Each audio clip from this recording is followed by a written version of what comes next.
आगामी पावसाळ्यात जिल्ह्यात कोणतीही दुर्घटना होऊ नये यासाठी सर्व शासकीय यंत्रणांनी आत्तापासूनच सतर्क राहून समन्वयानं पूर्वतयारी करावी. जिल्ह्याचा आपत्ती व्यवस्थापन आराखडा चोख असावा आणि आपत्कालीन स्थितीत तात्काळ मदतीसाठी आपदा मित्रांची संख्या वाढवावी असे निर्देश ठाण्याचे जिल्हाधिकारी तथा जिल्हा आपत्ती व्यवस्थापन प्राधिकरणाचे अध्यक्ष डॉक्टर श्रीकृष्ण पांचाळ यांनी दिलेत. जिल्हाधिकारी कार्यालय आणि जिल्हा आपत्ती व्यवस्थापन प्राधिकरण ठाणे यांच्या संयुक्त विद्यमानं आयोजित मान्सूनपूर्व तयारी आढावा बैठक 2026 समिती सभागृहात पार पडली. त्याप्रसंगी ते बोलत होते. या बैठकीला जिल्हा परिषदेचे मुख्य कार्यकारी अधिकारी रणजित यादव, अप्पर जिल्हाधिकारी हरिश्चंद्र पाटील, निवासी उपजिल्हाधिकारी तथा जिल्हा आपत्ती व्यवस्थापन प्राधिकरणाचे मुख्य कार्यकारी अधिकारी संदीप माने उपस्थित होते.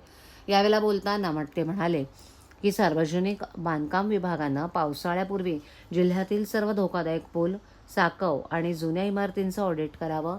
जलसंपदा विभागानं धरणांची प्रत्यक्ष पाहणी करून तांत्रिक अहवाल सादर करावा.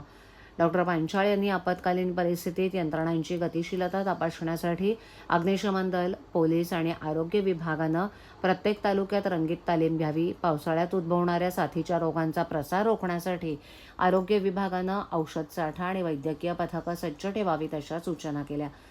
जिल्हाधिकारी पांचाळ यांनी यावेळेला दरडप्रवण गावं, पूरप्रवण क्षेत्र, नदीतील गाळ काढणं, औद्योगिक क्षेत्रातील सुरक्षा आणि शोध बचाव साहित्याची उपलब्धता यांचा सविस्तर आढावा घेतला.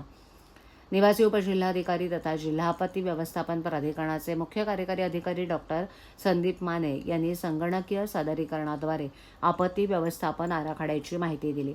सर्व उपविभागीय अधिकारी आणि तहसीलदारांना आपापल्या स्तरावर नियंत्रण कक्ष स्थापन करण्याच्या सूचनाही यावेळेला देण्यात आल्या आहेत.